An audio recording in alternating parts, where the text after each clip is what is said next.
Welcome to a brand new section in the Digital Marketing Masterclass. Phil here again, and in this section we're talking about YouTube, and in the following section we're talking about video marketing. Both are very similar. This one is more about how you grow and use YouTube as a digital marketer, and in the next section we're talking more about the basics of video and how we use video as a marketer. Now that might seem a little bit confusing to you, but hopefully it'll be clear as we go forward. But before we talk about YouTube and using YouTube, I have a question for you. Are you trying to grow a YouTube channel of your own for your brand? Or are you just trying to find a place to host your videos online so that you can share them either via social media or on your website, or just direct people to where it's hosted, like YouTube? This is an important question because growing a YouTube channel is a lot of work. It could be a business in itself. And so if your company is not a video-based business, spending all the time and effort to really grow a YouTube channel might not be the best place to focus all of your energy. Now, of course, this depends on who your target audience is. If your target audience is on YouTube, then great, you should be using YouTube. But if your target audience isn't on YouTube and they're not watching YouTube videos, you might better spend your time on another platform like Pinterest or on other social media platforms. There are lots of ways and places to actually just host your video content. One company, Wistia, I've mentioned before in this class, is great for companies because they allow you to host videos and customize how it looks, the design and feel of your video player if you're hosting it or if you're embedding it on your own website. Vimeo is another one for video. Also, you can upload your videos directly to social media platforms now, like Facebook or Twitter, Instagram, Snapchat. The videos that you post on these different platforms are going to be a little bit different because there are restrictions. Not only in the restriction of the platform, like on Instagram, where you can't post videos currently over a minute long, but also in terms of the expectations of the viewer. People on Instagram and Snapchat are looking for short, sweet videos. They're not going to want to sit through a 2-3 minute promo video or just other type of video. That might work better on Facebook or on YouTube. At the end of the day, if you are using video to market, I do think you should build a brand and a channel on YouTube. It is the second largest search engine after Google, and Google owns YouTube. So a lot of YouTube videos actually show up in Google results. And so that's a good thing.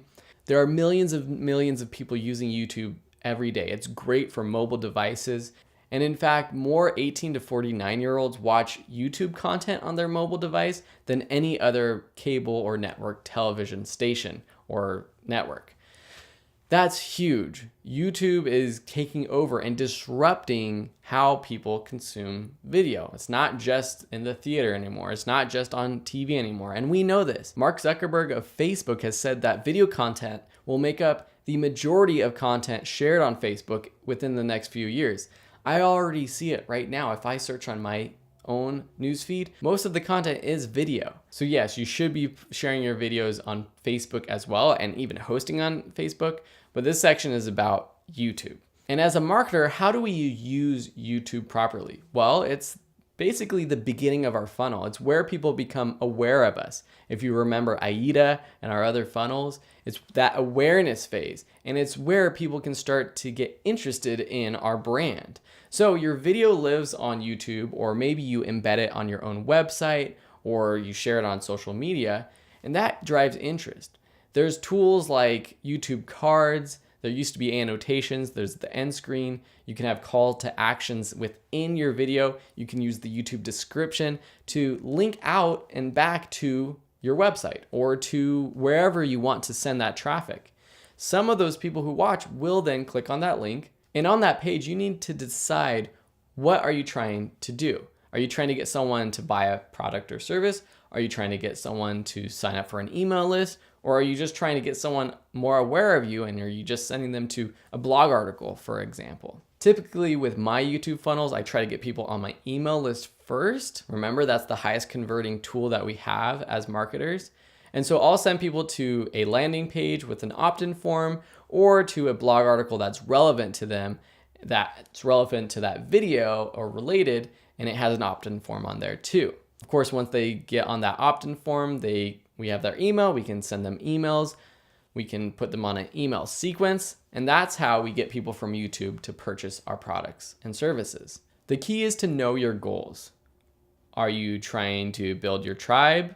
Are you increasing website traffic? Are you trying to capture a lead? Are you just building your brand, or are you trying to make that sale? This is going to determine what types of videos you actually create and put on YouTube.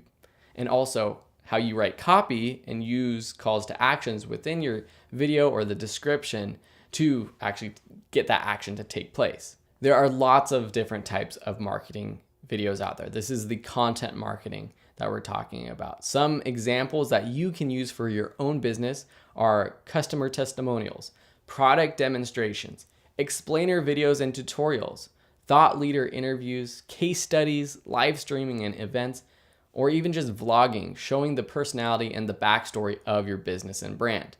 And as people become so aware, they have so much information at their fingertips, we're more aware of who the companies are, what their story is, it's important to share your story. And that's what you can do with video. In the beginning, this might seem overwhelming, but at the very least, you should have some sort of explainer video about what your company is, who you are, and if you can, start to gather some testimonials and putting those on YouTube as well. In the next few lessons, we're going to be talking about how you can be more successful on YouTube. Hopefully by now you have a better understanding what YouTube is and why we will use it as a digital marketer.